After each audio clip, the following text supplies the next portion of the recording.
Now it came to pass, when Jesus had finished all these sayings, that he said to his disciples, "You know that after 2 days is Passover, and the Son of Man will be delivered up to be crucified." Then the chief priests, the scribes, and the elders of the people assembled at the palace of the high priest, who was called Caiaphas, and plotted to take Jesus by trickery and kill him. But they said, "Not during the feast, lest there be an uproar among the people." And when Jesus was in Bethany, at the house of Simon the leper, a woman came to him, having an alabaster flask of very costly fragrant oil, and she poured it on his head as he sat at the table. But when his disciples saw it, they were indignant, saying, "Why this waste? For this fragrant oil might have been sold for much and given to the poor."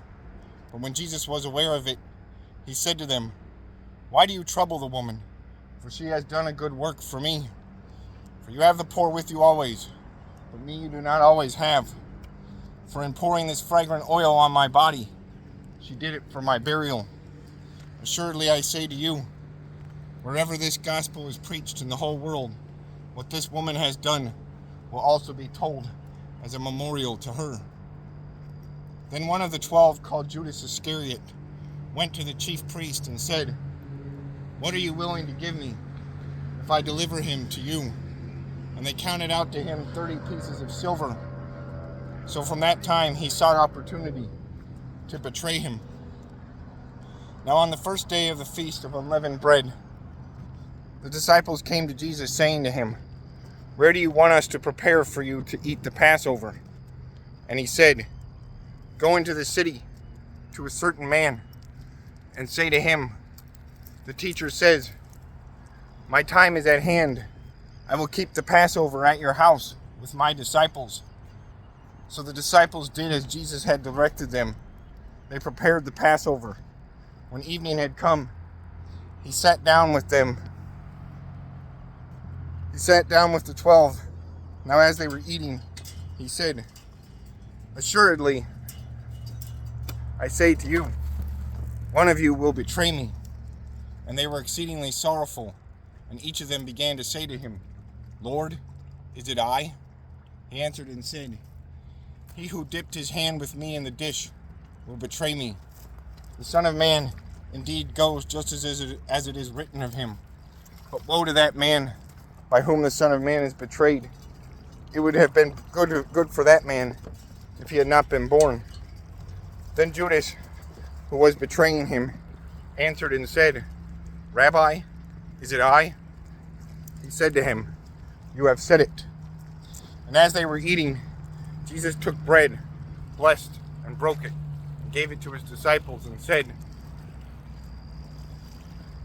"Take, eat. This is my body." Then he took the cup and gave thanks and gave it to them, saying, "Drink from it, all of you, for this is my blood of the new covenant, which is shed for many for the remission of sins. But I say to you, I will not drink of this fruit of the vine from now on until that day when I drink it new with you in my Father's kingdom." When they had sung a hymn, they went out to the Mount of Olives. Then Jesus said to them, "All of you will be made to stumble because of me this night.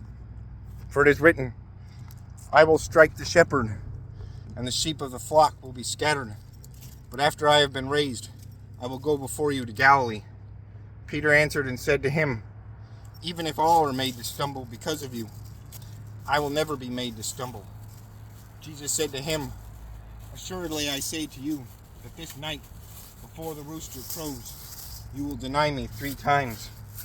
Peter said to him, "Even if I have to die with you, I will not deny you." And so said all the disciples. Then Jesus came with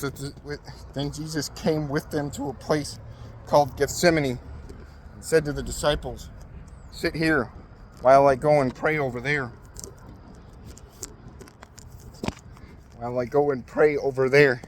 And he took with him Peter and the 2 sons of Zebedee, and he began to be sorrowful and deeply distressed. Then he said to them, "My soul is exceedingly sorrowful even to death. Stay here and watch with me. He went a little farther, fell on his face, and prayed, saying, O my Father, if it is possible, let this cup pass from me. Nevertheless, not as I will, but as you will. Then he came to the disciples and found them sleeping, and said to Peter, What? Do you not watch with me 1 hour? Watch and pray, lest you enter into temptation. The spirit indeed is willing, but the flesh is weak. Again, a second time, he went away and prayed, saying, O my Father, if this cup cannot pass away from me unless I drink it, your will be done. And he came and found them asleep again, for their eyes were heavy. So he left them and went away, and prayed the third time, saying the same words. Then he came to his disciples and said to them, Are you still sleeping and resting? Behold, the hour is at hand, and the Son of Man is being betrayed into the hands of sinners. Rise, let us go. Let us be going. See, my betrayer is at hand. And while he was still speaking, behold, Judas, one of the 12, with a great multitude, with swords and clubs, came from the chief priests and elders of the people. Now his betrayer had given them a sign, saying, Whomever I kiss, he is the one. Seize him. Immediately he went up to Jesus and said, Greetings, Rabbi, and kissed him. But Jesus said to him, Friend, why have you come? Then they came and laid hands on Jesus and took him. And suddenly, one of those who were with Jesus stretched out his hand and drew his sword, struck the servant of the high priest, and cut off his ear. But Jesus said to him, Put your sword in its place, for all who take the sword will perish by the sword. Or do you think that I cannot pray to my Father, and he will provide me with more than 12 legions of angels? How then could the scripture be fulfilled that it must happen thus? In that hour, said the multitudes, have you come out as against a robber, with swords and clubs to take me? I sat daily with you, teaching in the temple, and you did not seize me. But all this was done that the scriptures of the prophets might be fulfilled. Then all his disciples forsook him and fled. And those who took hold of Jesus led him away to Caiaphas, the high priest, where the scribes and the elders were assembled. But Peter followed him at a distance to the high priest's courtyard, and he went in and sat with the servants to see the end. Now the chief priests, the elders,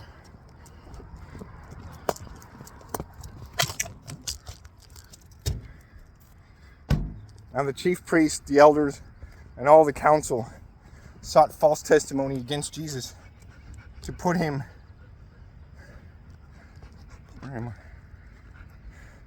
to death, but found none.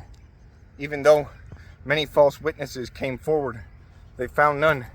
But at last 2 false witnesses came forward and said, This fellow said, I am able to destroy the temple of God and to build it in 3 days. And the high priest arose and said to him, Do you answer nothing?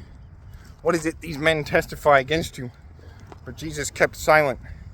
And the high priest answered and said to him, I put you under oath by the living God.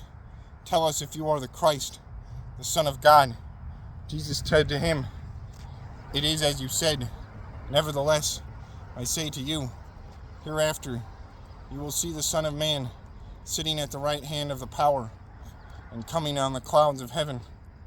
Then the high priest tore his clothes, saying, He has spoken blasphemy.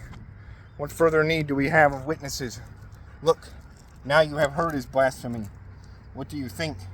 They answered and said, He is deserving of death.